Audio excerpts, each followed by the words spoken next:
τίτλος που μπήκε πάρα πολύ εύκολα σε αυτή την εκπομπή και να σας πω την αλήθεια, δεν χρειάζεται να κάνω την παραμικρή προετοιμασία, γιατί ξέρω ακριβώς τι πρέπει να πω και νομίζω ότι αυτά που θα σας πω σήμερα θα είναι τόσο συγκλονιστικά που θα πείτε, μα είναι δυνατόν, γιατί να μην τολμήσει να τα πει και κάποιος άλλος.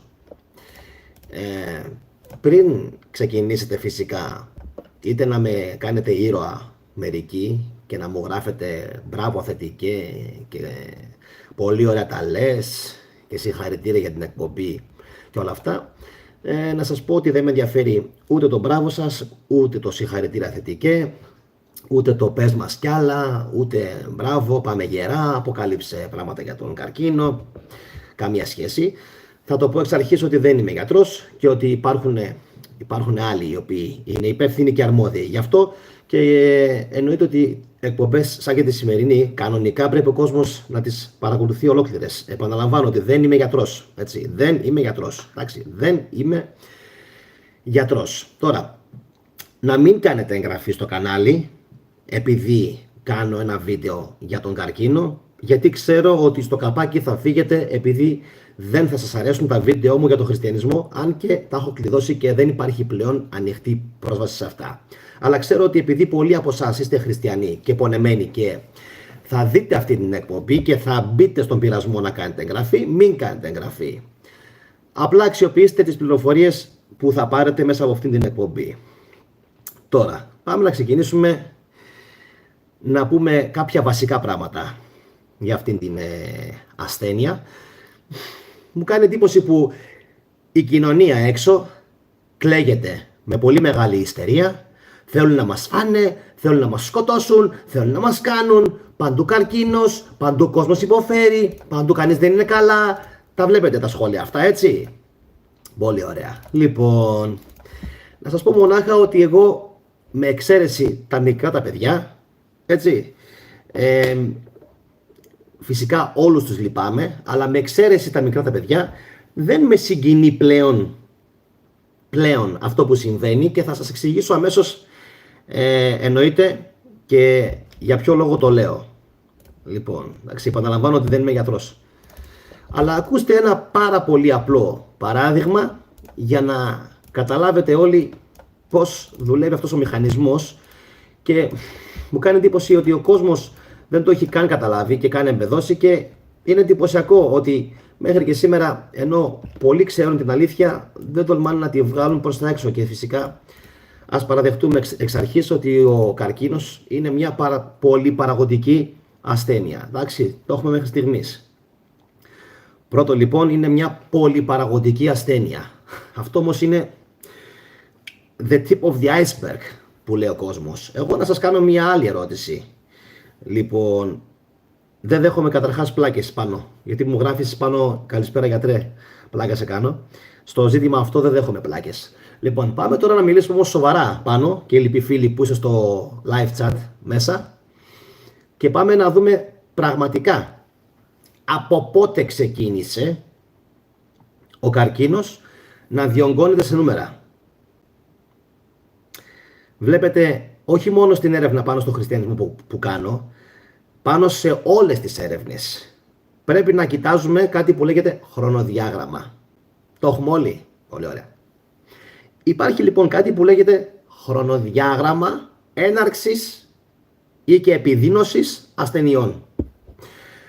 Ουσιαστικά αυτό σημαίνει ότι πρέπει να παρατηρήσουμε πότε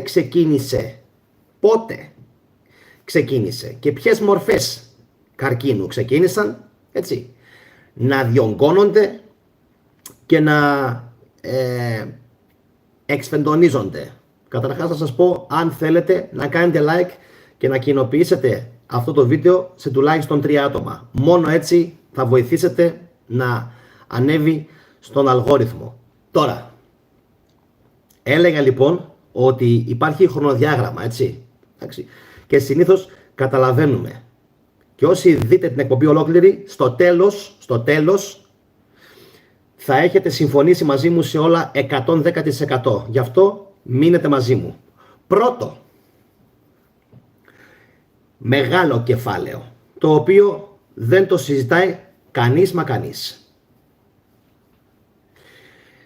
Τα ίδια τα διαγνωστικά εργαλεία, και δεν το λέω εγώ, το ξέρουν πάρα πολύ καλά όσοι έχουν ασχοληθεί με το θέμα, και πιστεύω ότι αν μπείτε στο PubMed και το μελετήσετε καλά, θα βρείτε όλο και κάτι. Όλα τα διαγνωστικά εργαλεία, θα είμαι πάρα πολύ προσεκτικός με αυτά που θα πω, είναι ύποπτα.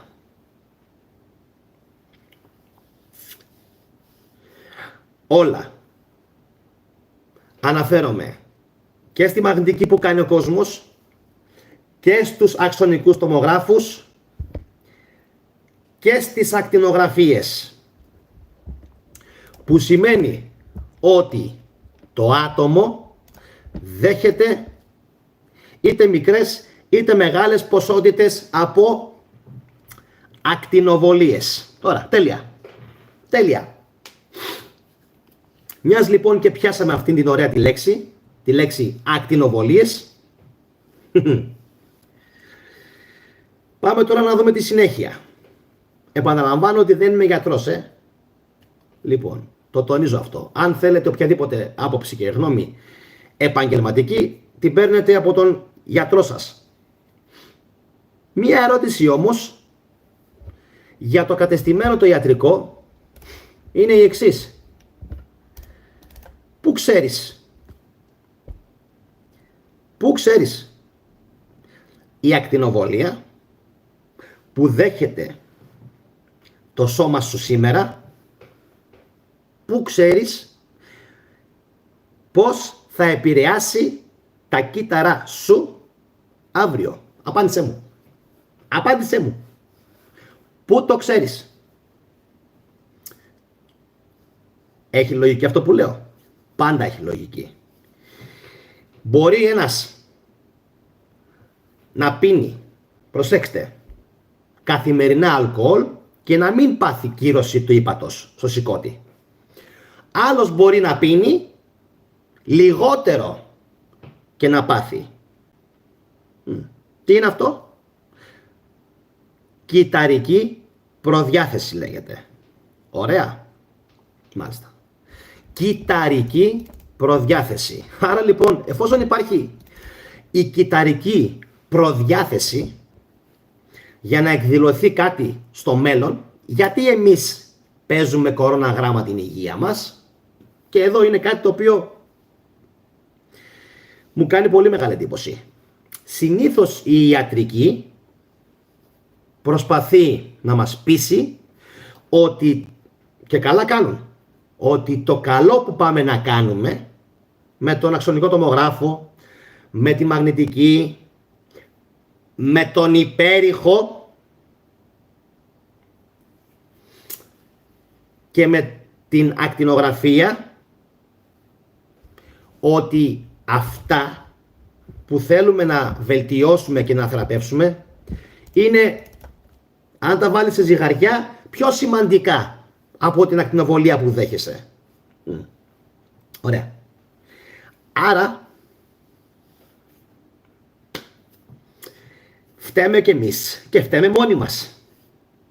Και αν πρέπει κάποιος να μουτζωθεί, είμαστε εμείς. Και ξέρετε και το γιατί. Και είναι τόσο απλό το γιατί.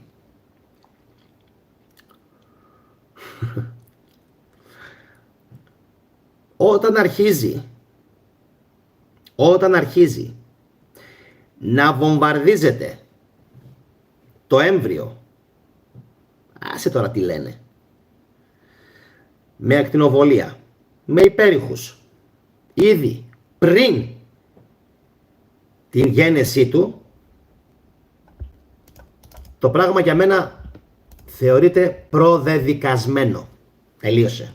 Γιατί πολλοί σας βλέπω που βγαίνετε, κλαίγεστε, χτυπιέστε, φταίει το ένα, φταίει το άλλο, φταίει το μπόλι, φταίνε, εντάξει, ναι, φταίει η διατροφή, φταίει ο καθαρός ο αέρας, φταίνε τα φάρμακα, ναι, εντάξει, οκ.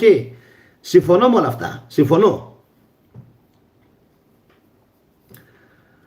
Αλλά κανείς δεν τολμάει να βγει και να πει, έτσι, και σε αυτό πάλι κάνω μια ελληνική πρωτοτυπία, καθώς ελάχιστοι τολμάνε να μιλήσουν για τα θέματα αυτά, έτσι ανοιχτά, όπως εγώ.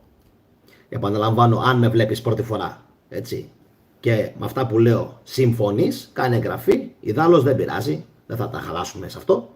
Τουλάχιστον κάνε like και κοινοποίηση, μπας και βγει η αλήθεια προς τα έξω στον κόσμο, εντάξει. Viber, WhatsApp και Messenger, ωραία. Πείτε μου κάτι και πραγματικά θα σας βγάλω το καπέλο. Με εξαίρεση, έτσι, ένα-δύο πράγματα που βλέπουμε στον τρίτο ή στον πέμπτο μήνα, έτσι, και γενικά και υπάρχει και ο μηνιαίος έλεγχος. Υπάρχει κάτι το οποίο είναι τόσο σημαντικό όταν μια γυναίκα είναι έγκυος, έτσι, που πρέπει συνεχώς να τρέχει και να κάνει υπέρηχο και να τσεκάρει συνεχώς το μωράκι της αν είναι καλά ή αν δεν είναι καλά. Μια πάρα πολύ απλή ερώτηση, την οποία θα μπορούσα κάλλιστα να έχω και έναν καλεσμένο γιατρό, μπας και μπορέσει να μου την απαντήσει. Εντάξει. Να δω δηλαδή αν υπάρχει κάποιος που να μπορεί να μου δώσει μια σοβαρή απάντηση. Όπως και στην περίπτωση φυσικά άλλων μου βίντεο που κάνω, που πολλές φορές ρίχνω μια βόμβα και σαν χαζός περιμένω να πάρω απάντηση. Από ποιον θα πάρεις απάντηση? Από αυτό που έχει μάθει να παίρνει μασημένη τροφή και να μην διαβάζει και να μην μορφώνεται, να μην πηγαίνει βιβλιοθήκες και να μην έχει δική του γνώμη? Ωραία. Άρα δεν έκατσε κανείς να αναρωτηθεί ότι το πράγμα με τον καρκίνο, αυτή η σχέση, η κυταρική, γιατί ουσιαστικά κύτταρα είμαστε, έτσι, λοιπόν, ξεκινάει ήδη από τη μήτρα. Ήδη από εκεί ξεκινάει. Ωραία. Η εξέλιξη φυσικά την ξέρετε όλοι. Μετά. Εντάξει. Τώρα. Ένα ήταν αυτό. Οι ακτινοβολίες. Έχω κι άλλα να σας πω. Οπότε οι ακτινοβολίες είτε είναι από το περιβάλλον, είτε είναι από τα μηχανήματα, έτσι, είναι επικίνδυνες. Σωστά μέχρι εδώ? Ένα το κρατούμενο. Δεύτερον,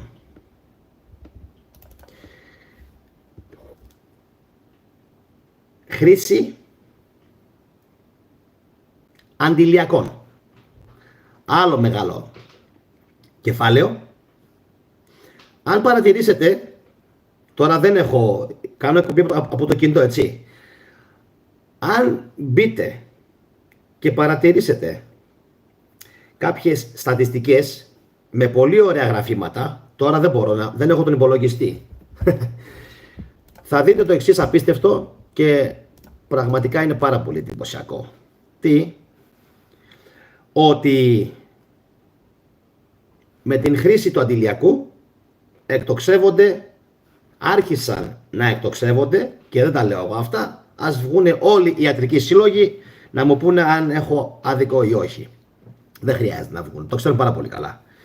Λοιπόν, άρα λοιπόν τι κάνουμε? Έχουμε μία δειγματοληπτική προστασία από τον ήλιο, που σε σπάνιες περιπτώσεις, προσέχω τι λέω σήμερα, έτσι, σπάνιες περιπτώσεις, θα προκαλέσει μελάνομα παύλα καρκίνο του δέρματος, τέλεια μέχρι εδώ, αλλά στερούμε το σώμα μας από όχι μόνο βιταμίνη D, και από βιταμίνη D, αλλά και από ένα σωρό άλλες πάρα πολύ θετικές ακτινοβολίες, οι οποίες στα αγγλικά υπάρχει και ένα βιβλίο, Red Light λέγεται, και πώς λέγεται το άλλο, Near Infrared Light,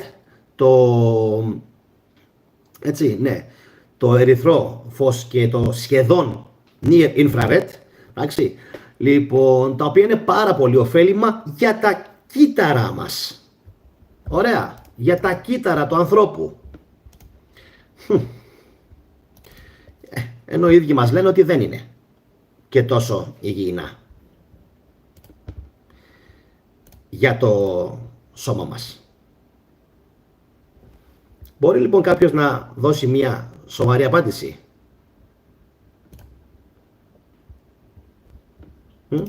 Σε όλα αυτά? Είμαι σίγουρος όχι. Γιατί ξέρετε τι με τρελαίνει και μου γυρίζει το μυαλό και τα έντερα ανάποδα. Ο κύριος Παρασκευάς γιατί ρωτάει 4 φορές? Τον έκανα αποκλεισμό. Λέει αν θα ανέβει το live ως βίντεο. Τώρα το βλέπεις αυτή τη στιγμή. Τι σε νοιάζει αν θα ανέβει ως βίντεο? Τώρα δεν το βλέπεις? Μόλις τελειώσει το παίρνεις και το κοινοποιείς. Αν σε νοιάζει γι' αυτό. Ωραία. Εν ολίγης, δεν μπορώ να βγαίνω να βλέπω κόσμο να κλαίγεται, να κλαψουρίζει, έτσι, να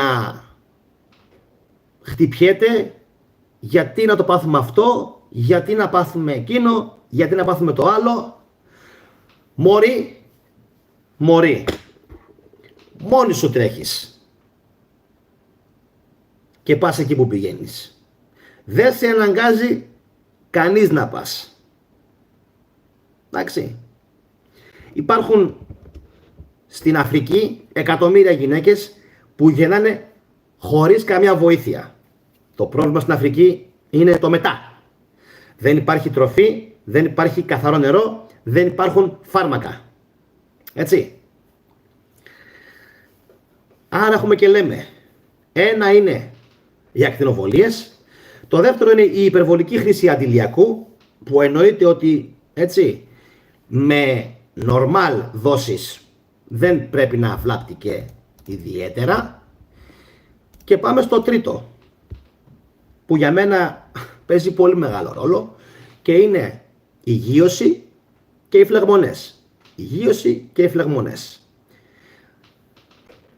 Αν πριν από 20 χρόνια έλεγες σε κάποιον ότι το να περπατήσει ξυπόλυτος σε χώμα, σε γρασίδι, στη θάλασσα θα τον βοηθούσε στην πρόληψη του καρκίνου, στην πρόληψη, θα έλεγε τι λέει αυτός, τρελάθηκε, χάζεψε αυτός, τι φάση. Λοιπόν, σήμερα όμως υπάρχουν όχι 5, όχι 10, δεκάδες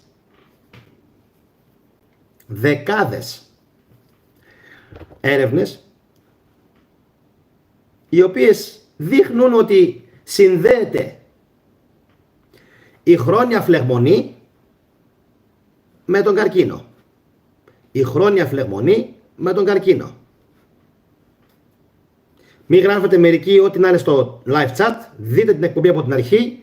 Σταματήστε να γράφετε μπουρδες. Δείτε από την αρχή την εκπομπή και μια φορά ακούστε. Δεν θα βλάψει μια φορά να ακούσετε και να μην γράφετε μπουρδες μερικοί στο live chat. Έλεος. Λοιπόν, το τρίτο λοιπόν είναι η χρόνια φλεγμονή. Που σημαίνει ότι υπάρχουν σήμερα έρευνες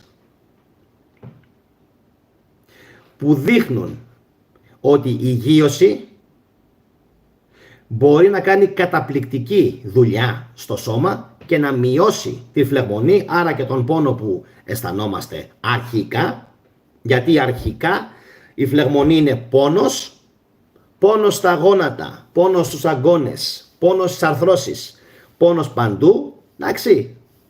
Έχουμε full οξυδωτικό στρες στο σώμα. Η γείωση κάνει ακριβώς το αντίθετο. Θεραπεύει το οξυδωτικό στρες, επαναφέρει την ηλεκτρομαγνητική ουσιαστικά ισορροπία στο σώμα, αν μπορούμε να πούμε και τη λέξη μαγνητική, την ηλεκτρική σίγουρα. Την ηλεκτρική ισορροπία σίγουρα την επαναφέρει η γείωση, το έχει αποδείξει στο βιβλίο του Earthing ο Clinton Ober, το οποίο Στην Ελλάδα δεν ξέρω ρε παιδιά. Τι έγινε? Το έχουνε μεταφράσει? Δεν το έχουνε μεταφράσει? Καθίστε λίγο να κάνω μια έρευνα μπαμ στο MetaBook να δω λίγο αν το έχουνε μεταφράσει. Λοιπόν, ούτε καν. Και μάλιστα δεν υπάρχει ούτε καν και το βιβλίο του το Earthing στην Ελλάδα. Είναι φοβερό αυτό, έτσι. Να απαντήσουμε λίγο και τον Clinton Ober. Όχι, τίποτα. Τέλεια. Είμαστε λοιπόν μια σκουπιδοχώρα.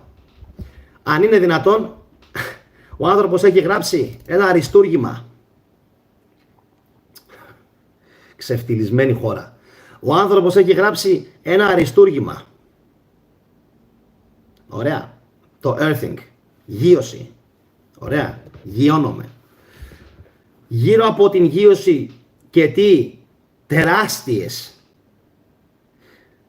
συσχετίσεις, τι τεράστιους συσχετισμούς έχει με την υγεία και με τα ασθένεια στο σώμα, και κανείς σε αυτή τη χώρα δεν έχει μπει στον κόπο, έτσι, να μεταφράσει αυτό το best seller της Αμερικής. Γιατί συμβαίνει, πιστεύετε, αυτό? Είναι εντυπωσιακό. Μάλιστα. Τώρα, επειδή πολλοί μπήκατε και γράψατε στο chat διάφορα, έτσι, ψυχολογικές καταστάσεις, διατροφές, αυτά, δεν θα διαφωνήσω με όλα. Συμφωνώ, αλλά συμφωνώ εν μέρη. Και συμφωνώ εν μέρη γιατί αν οι άνθρωποι έκαναν τα βασικά, που είναι η αρχή, είναι το ήμιση του παντός, σήμερα δεν θα είχαμε όλες αυτές τις αρρώστιες και τις ασθένειες και το σώμα μας θα άντεχε.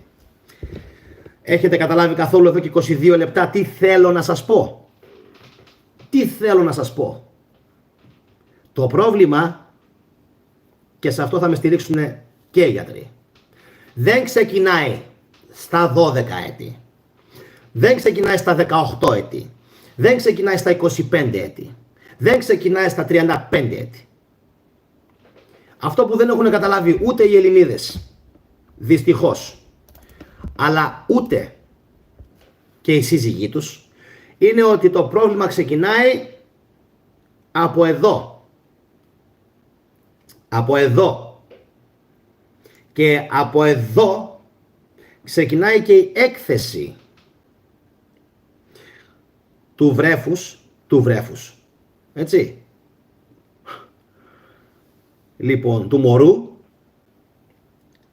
σε ακτινοβολίες, σε διατροφικές ελλείψεις. Η μάνα πολλές φορές έχει έλλειψη σε D, έχει έλλειψη σε ιόδιο, έχει έλλειψη σε φωλικό οξύ, έχει έλλειψη σε βιταμίνη C, έχει έλλειψη σε βασικές βιταμίνες, έχει έλλειψη σε σελήνιο. Ναι, οπότε όλα ξεκινάνε από την εγκυμοσύνη, από την μήτρα, από την κοιλιά.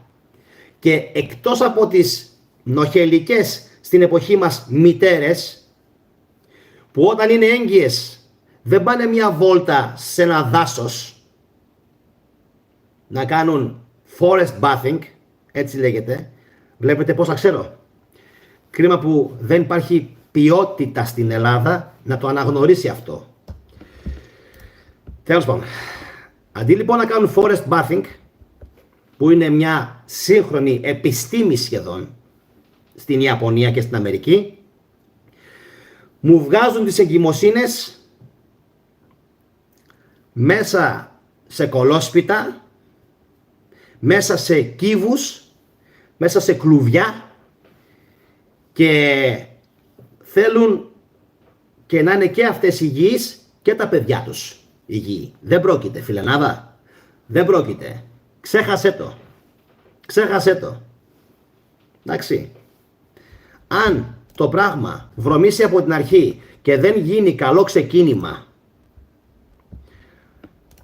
με το έμβριο, που αργότερα θα γίνει βρέφος, δεν μπορείς μετά να μου χτυπιέσαι και να λες φταίει το ένα, φταίει το άλλο. Και εννοείται στα τρία που ανέφερα πριν από λίγο, που θεωρούνται πολύ σοβαρές αιτίες, έτσι, υπάρχει φυσικά στη συνέχεια και αυτό που κάνουνε, το οποίο δεν ξέρεις πώς θα σε επηρεάσει. Ούτε αυτό ξέρεις πώς θα σε επηρεάσει. Δεν ξέρεις πώς θα επηρεαστεί η ψυχολογία σου από αυτό, πώς θα επηρεαστείς σε ψυχικό επίπεδο, γιατί έρχονται σήμερα, hands down, έρχονται σήμερα Αμερικανοί νευροβιολόγοι και νευροεπιστήμονες και λένε ότι τα μικρόβια και τα βακτήρια που έχουμε στο έντερό μας, ναι, επηρεάζουν την ψυχική μας υγεία.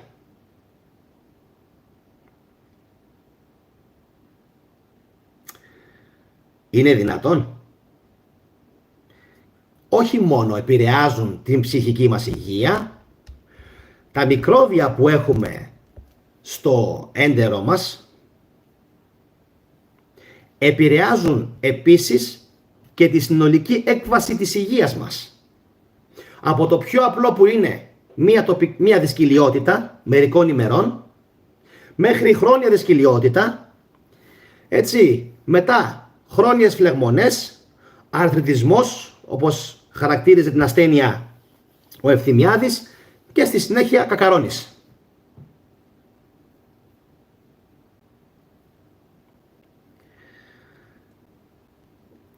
Οπότε συγχωρέστε με αν έχω γίνει λίγο σκληρός και απότομος με τον λαό μας, αλλά κάτι κάνουμε και εμείς λάθος.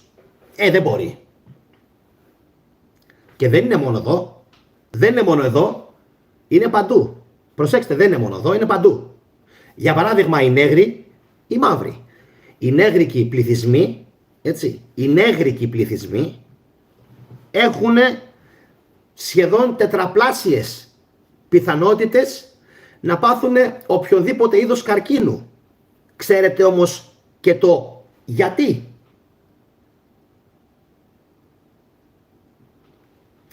Γιατί έχουν πολύ σκούρο δέρμα και θέλουν τετραπλάσιες ποσότητες βιταμίνης D.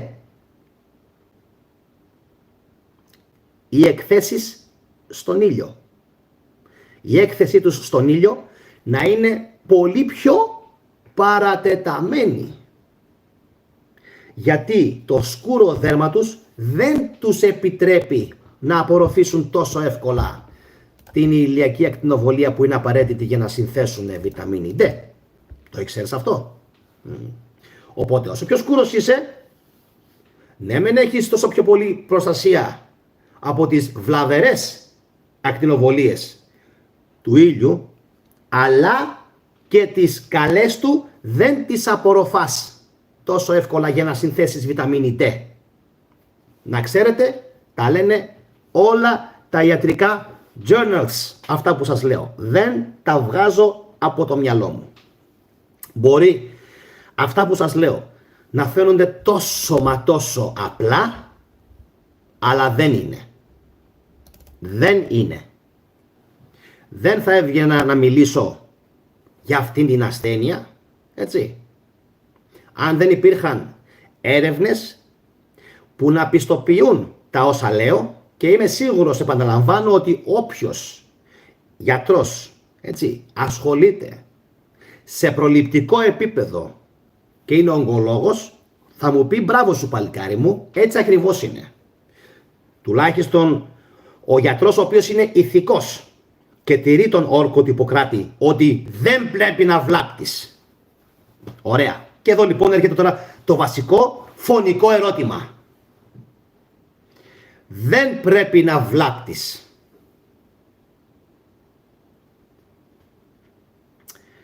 Και αν τα εργαλεία σου βλάπτουν, αν κάποια από τα μηχανήματά σου βλάπτουν,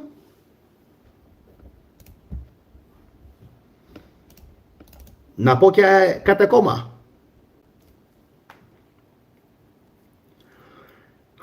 Δεν το έλεγα. Θα το πω όμως. Άκουσε το, κάνε το κοινοποίηση σε πάνω από 3 άτομα. Τώρα. Τώρα, αυτό καίει που θα πω. Άκου. Όταν σε κάνουν αναισθησία, αυτά που θα ακούσετε τώρα, δεν τα ξέρει κανένας στην Ελλάδα. Κανένας. Είναι top απαγορευμένα. Top. Κρατηθείτε. Και πριν το πω, γιατί δεν είμαι χαζός, πριν το πω, να σας πω ότι την εκπομπή αυτήν θα την κλειδώσω και αυτήν την εκπομπή. Μετά από περίπου 2-3 ημέρες. Γιατί? Αφήστε να ξέρω καλύτερα. Πάμε τώρα όμως να σας αποκαλύψω αυτό που θέλω να σας πω, το οποίο επαναλαμβάνω είναι στα top. Στα top. Απόρριτα που δεν τα ξέρει κανείς και εσείς κάντε το κοινοποίηση σε τουλάχιστον 3 άτομα. Πάμε. Όταν μας χειρουργούν, συνήθως χρησιμοποιούν ένα αέριο. Ωραία. Αυτό λοιπόν το αέριο, έτσι, δεν μπορώ να θυμηθώ αν είναι νητρικό άζωτο. Ποια είναι η κανονική του ονομασία. Έχει καιρό που διαβάζω το βιβλίο. Εσείς να θυμηθείτε ότι είναι ένα αέριο, το οποίο όμως κάνει ενζηματικά μέσα μας τόσο μεγάλη ζημιά, που και δεν μπορούμε να απορροφήσουμε πλέον τη βιταμίνη 12 και δεν μπορούν να τη συνθέσουν τα βακτήρια στο έντερό μας. Πες μου ότι το ήξερες. Πες μου ότι το ήξερες. Όχι, δεν το ήξερες. Και είμαι σίγουρος δεν το ήξερε και δεν το ξέρει μέχρι και σήμερα ακόμα κανένας. Την πληροφορία αυτήν την τσίπησα από ένα βιβλίο μιας κυρίας η οποία δούλευε στα επίγοντα στην Αμερική, έκανε χιλιάδες κλινικές μετρήσεις στην βιταμίνη Β12 ανθρώπων. Και τι συμπέρανε αυτή η γυναίκα, ξέρετε?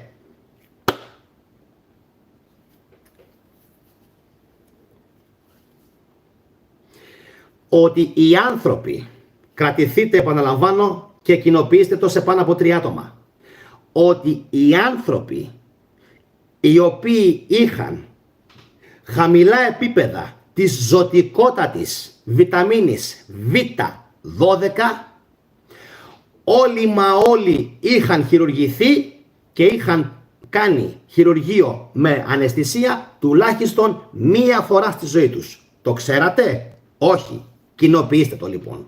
Να το μάθει ο κόσμος, γιατί ο κόσμος δεν έχει την παραμικρή ιδέα σε τι συνήθως υποβάλλει τον εαυτό του όταν πηγαίνει στο γιατρό. Και αυτά που σας λέω δεν είναι παρά μόνο ψήγματα. Υπάρχουν κι άλλα πάρα πολλά. Πάρα πολλά. Και αν αναρωτιέστε τι σημασία έχει αυτό, έχει πολύ μεγάλη σημασία, γιατί η B12 και υποστηρίζει το νευρικό σύστημα και υποστηρίζει την ενέργεια και υποστηρίζει την διάθεση και υποστηρίζει τα κύτταρα. Άρα είναι ένας από τους σημαντικότερους παράγοντες, ο οποίος είναι τόσο σημαντικός και τόσο πολύ τον έχουν παραβλέψει μερικοί. Εντάξει, τόσο πολύ το έχουν παραβλέψει ως συστατικό της μακροβιότητας και της υγείας, την B12, που μου κάνει πάρα πολύ μεγάλη εντύπωση πως δεν τα ξέρει αυτά κανείς. Φυσικά και εννοείται.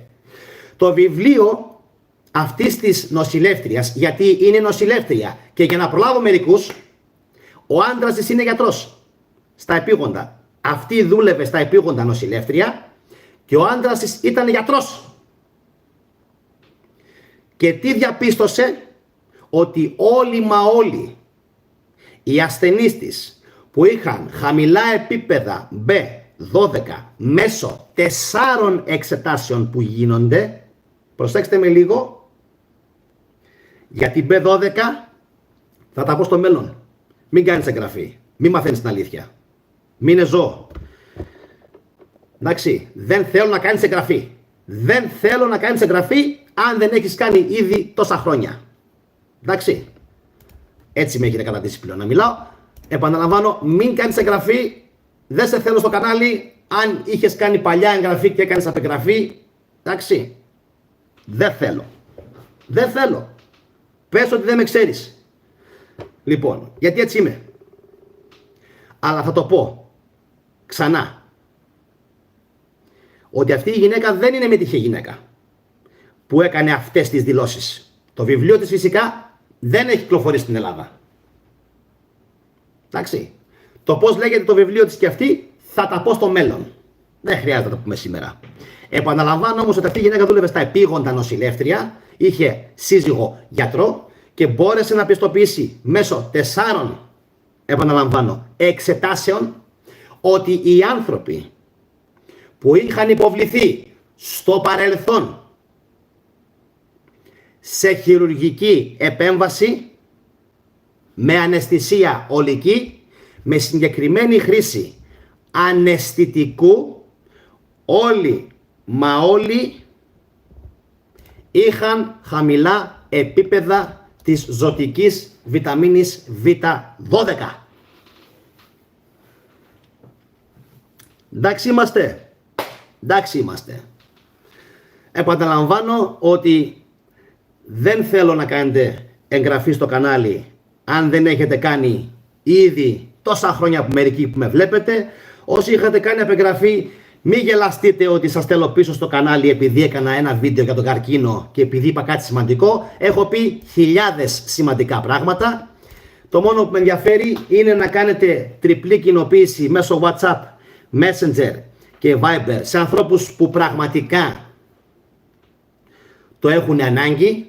Επαναλαμβάνω ότι δεν είμαι γιατρός, δεν θα λύσω κανενός σας το πρόβλημα υγείας. Εντάξει, κανενός. Εγώ δίνω πληροφορίες και ο καθένας ας τις αξιοποιήσει όπως θέλει και όπως πιστεύει καλύτερα για αυτόν. Δεν είμαι γιατρός.